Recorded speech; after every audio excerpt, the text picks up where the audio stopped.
Finally, Wrestlemania reviews have come back to Fog Wrestling. Welcome back, guys, to the channel. And Dwayne Johnson, The Rock, the People's Champion, Fog Wrestling's champion, was back tonight, back in the main event, back looking like a star, back kicking ass, and making all the Cody crybabies do what they do best, and that is cry.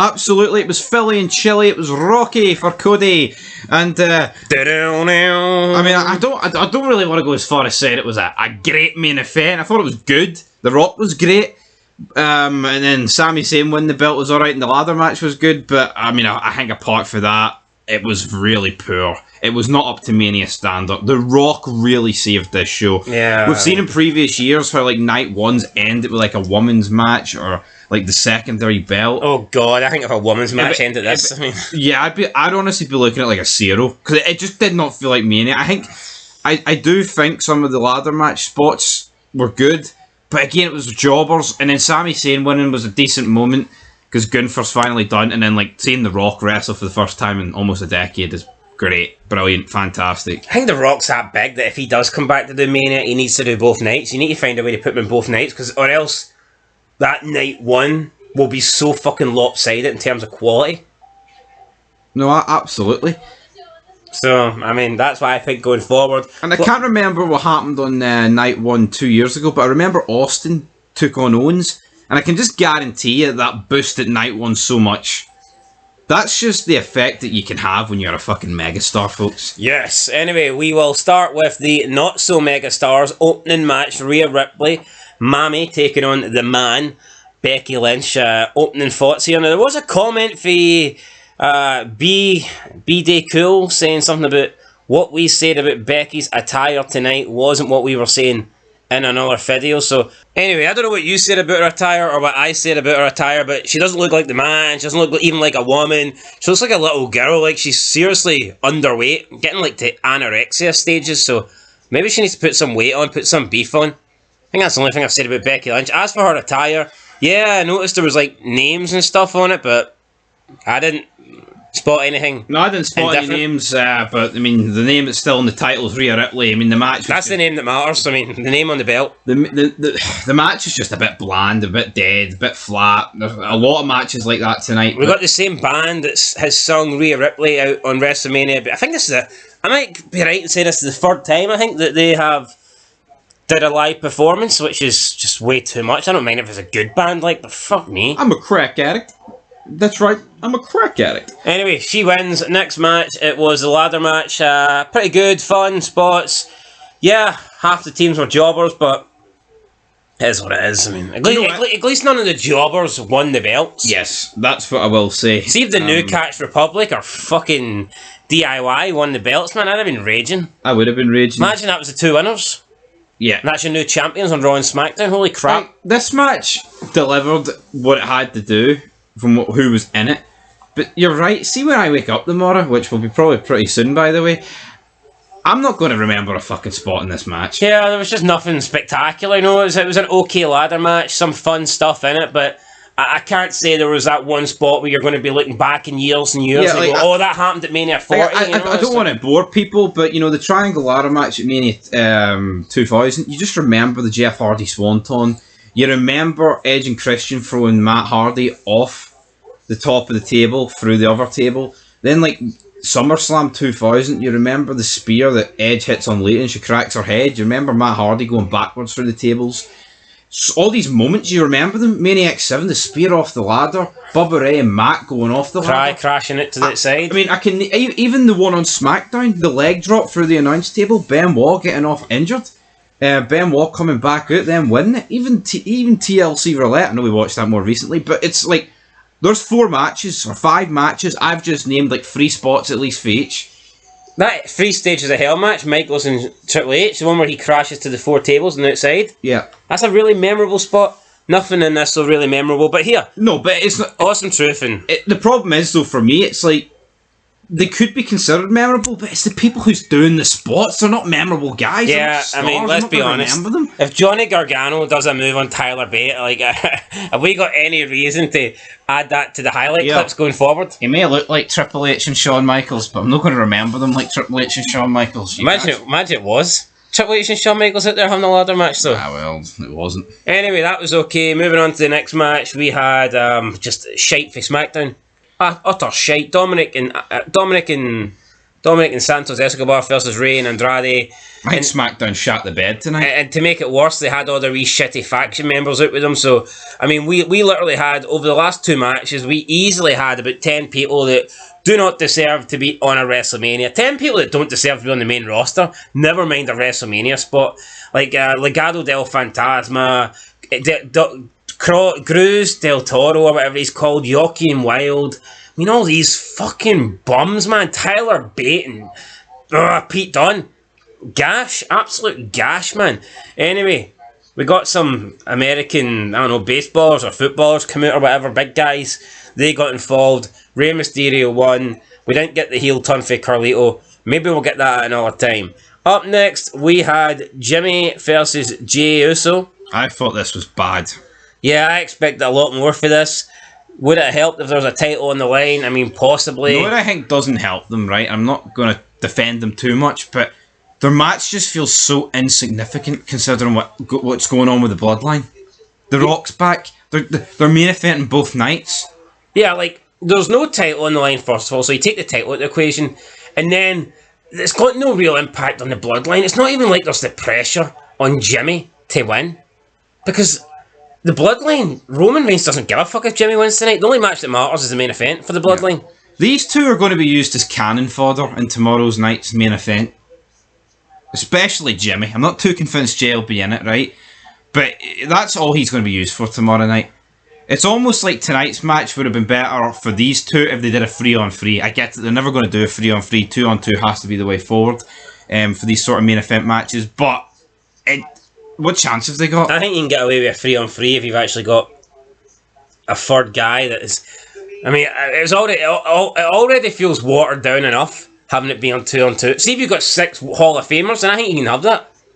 Absolutely, but Jey wins. Oh, is he gonna forgive his brother? Oh no, he's betrayed him again. It does nothing for me. The match. I seen someone tweet this, and it's very true. For 2 guys that were born 9 minutes apart and spent their entire lives together, they had no fucking chemistry. And yeah, I'm going to agree with that. I mean, well, they've been a tag team most of their life, so maybe they're better at working together than working against each other. No, it just doesn't. It's against the natural instincts.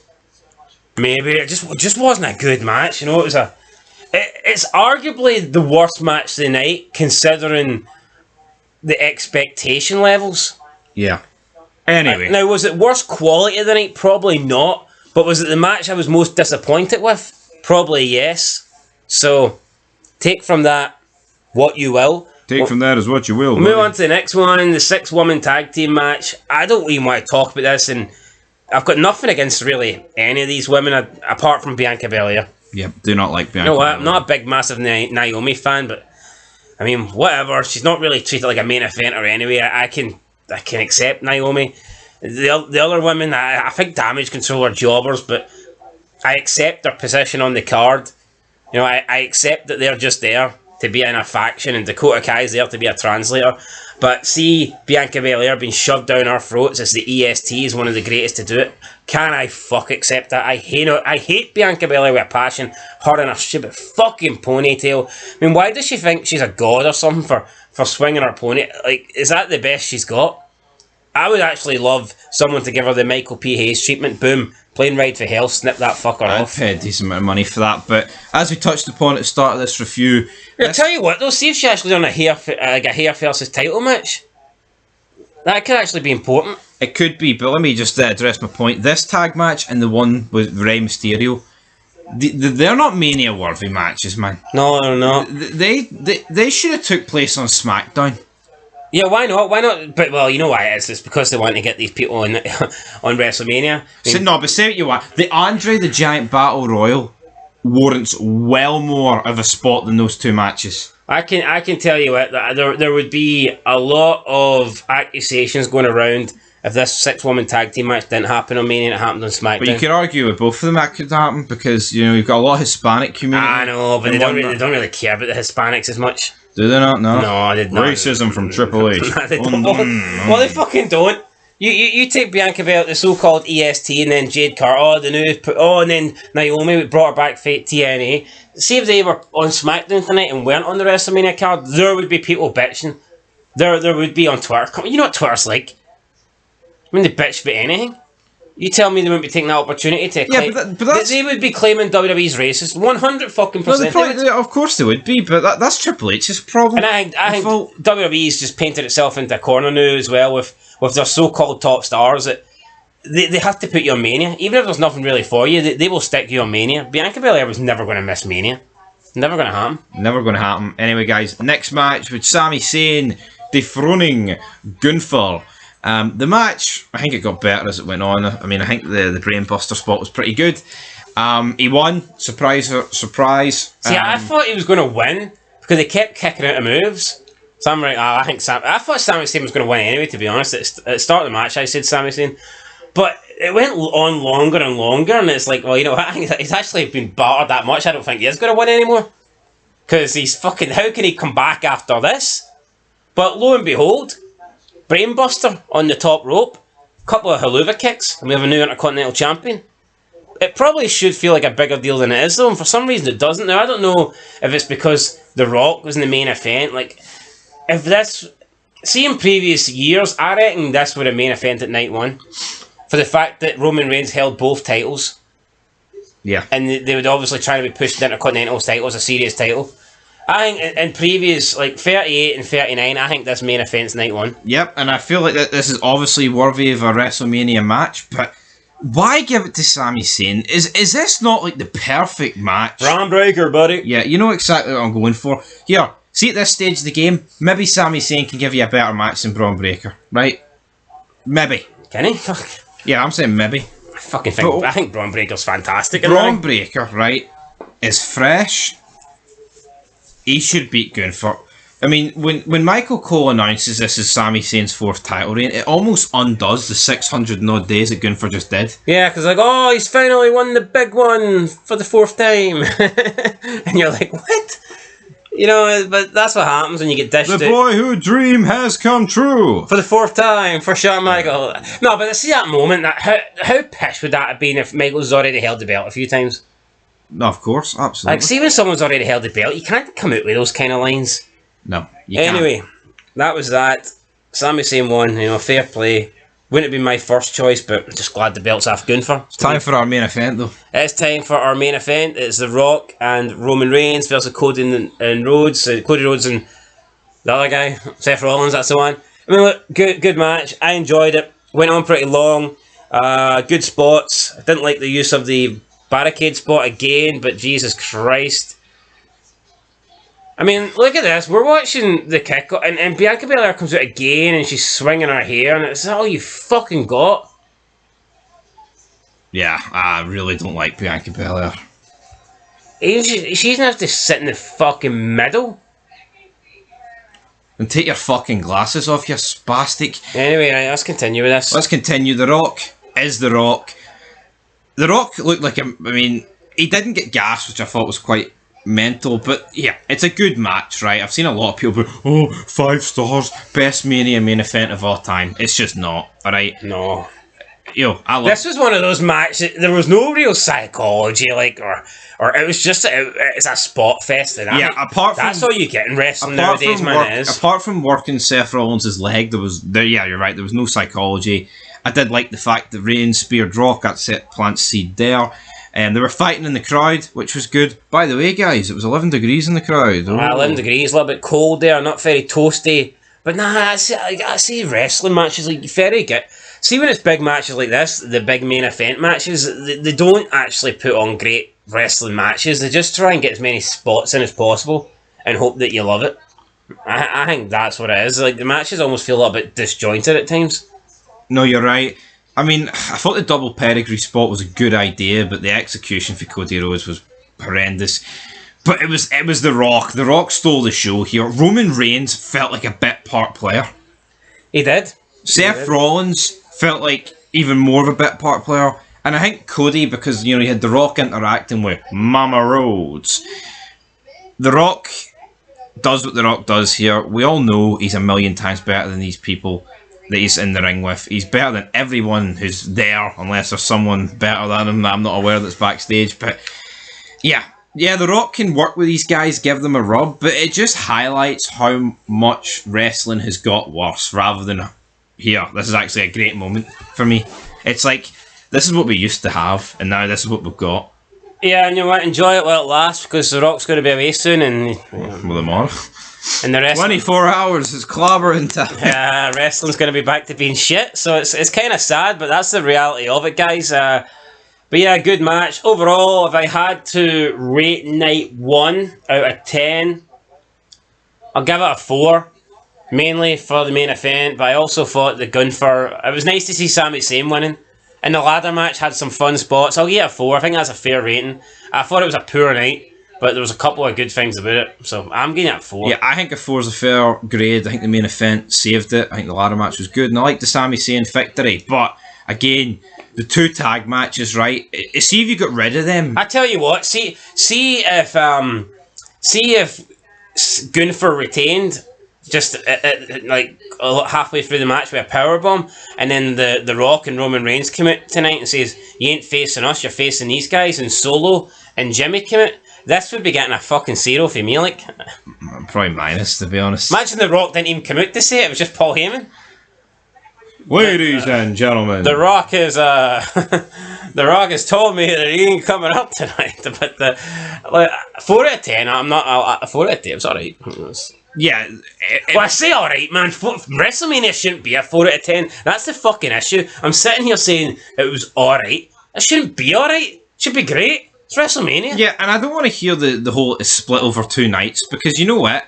They dug themselves into that corner, but there's still ways to make it great over 2 nights.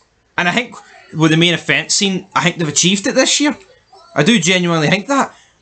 But you've got things like Triple H's announcement, fucking pathetic. Nick Aldis and Adam Pearce wheeling each other out.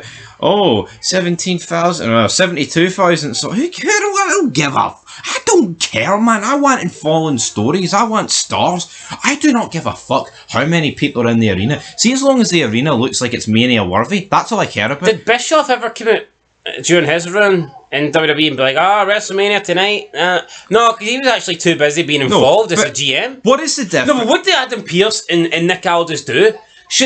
Why are they not running the show? Why are they not managing the show instead of coming out like fucking dumbasses and saying, tonight's attendance? Where's their involvement in the show? Where's their interaction with other wrestlers? Yeah, but back to my point, right? What is the difference if there's 40,000 people here or 4 million? It doesn't change what happens in the fucking ring. Now, before anyone goes, well, what about 4 people, right? We're not talking about AEW numbers here, right? The reality is, we're in a stadium. It doesn't matter if it's like a medium-sized stadium or like the biggest you can get. Yeah, I mean, them coming out and saying to us, 72,000, that's not going to make us automatically go, this must be a good show then, because there's 72, you know what I mean? Fuck that. Yeah. Whether it's 72, 52, 42, 62, does that, like, even if it was 200,000 people, I wouldn't be rating it more than a 4 out of 10, because that's all it's worth. Back in the day, like, a lot of the times Mania was in small arenas. They didn't use the big ones. I know, but they probably could have, like, let's be honest. No, yes, of course they could have, but obviously they could have. But my point is, just because it's in a big arena, it's almost like I don't remember WrestleMania 32? That was bad, and it was in that AT&T, and it got like 90-odd thousand. What, does that mean it's great? No, it doesn't. Yeah, I think that's the highest grossing WrestleMania of all time, but that's because the amount of people that were in the arena, so... in terms of ticket sales and things like that. So anyway, guys, that's it. 4 out of 10. Night 2, the more... I am looking forward to night 2 more than I am tonight, obviously. Your thoughts on night 2, since you ain't going to be watching it? Right, night 2 will be better. Hands down will be better. Yeah, although the only thing you could argue is The Rock's not going to be in a match in night 2. He's going to be a part of a match, but he's not going to be in a match, and that could... Yeah, but if the rumours are to be true, right, Seth Rollins is losing. That's a plus for a match. CM Punk's going to be there, alright? No, there is other jobber matches. You've got the 6-man street US fight. Title match is alright. US title match is alright, right? What else is on the... What else? Bailey. Don't really care for that, right? But you've got Rhodes against Reigns, and if the rumours are true, it's looking like we're getting Stone Cold Steve Austin. That is the rumour mill. So, here. Where do you plot that for? Everyone's talking about it on Twitter. Wikipedia? No, everyone's talking about it on Twitter. God, can we get Austin versus Rock one more time? That's what I'm saying. Yeah. Saudi? I don't get to see it. Make it happen. Austin, come back next year. I'll be there. Make it happen. Well, Cena did say he's ready as well. Do we need Cena?